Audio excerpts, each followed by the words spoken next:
Vissez 2 écrous sur la tige filetée du bas, un seul sur celle du haut. Coupez en biais et alignez les surfaces. Serrez les écrous. La méthode est simple et efficace. Quand le trou est trop large, la vis autoforeuse ne peut pas serrer correctement. Coupez quelques morceaux de fil de cuivre rigide inutiles. Mettez-les tous dans le trou. Vissez la vis au centre. La fixation devient très solide. Fixez la vis sous la planche sur le cache en plastique. C'est très pratique pour ranger de petites vis et écrous. Chauffez un tournevis et percez 2 trous dans un bouchon. Découpez le long des trous.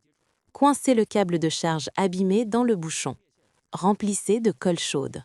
Une fois durci, rechargez le téléphone. Le câble ne se pliera plus jamais. Chauffez légèrement le bord du bouchon avec un briquet. Enrobez la partie en cuivre du fil électrique avec le plastique fondu. Même sans ruban isolant, l'isolation est efficace. Si la monture des lunettes est cassée, ne la jetez pas. Enveloppez d'abord les verres avec du plastique. Replacez-les dans la monture.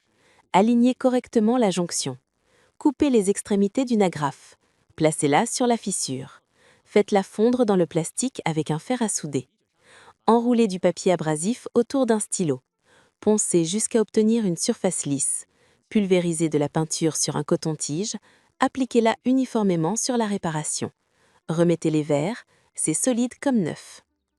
Accrochez la corde au clou du bas. Attrapez le ressort. Tirez en utilisant l'effet de levier. Il s'accroche facilement au clou du haut. Sans outil adapté pour démonter une connexion métallique, insérez une vis avec un écrou dans le filetage interne. Bloquez-la avec une petite clé plate. Tournez dans le sens inverse des aiguilles d'une montre. La connexion se démonte facilement. Enroulez du fil de fer autour du tuyau. Enroulez l'extrémité longue autour du robinet. Serrez avec une pince. Serrez aussi de l'autre côté. La connexion est très solide. Insérez une rangée de pics d'embois dans le bord d'une planche. Appuyez contre le mur irrégulier. Vous obtenez une mesure précise. Ouvrir un pot de peinture avec un tournevis est peu pratique. Placez le haut d'une bouteille en plastique sur le pot.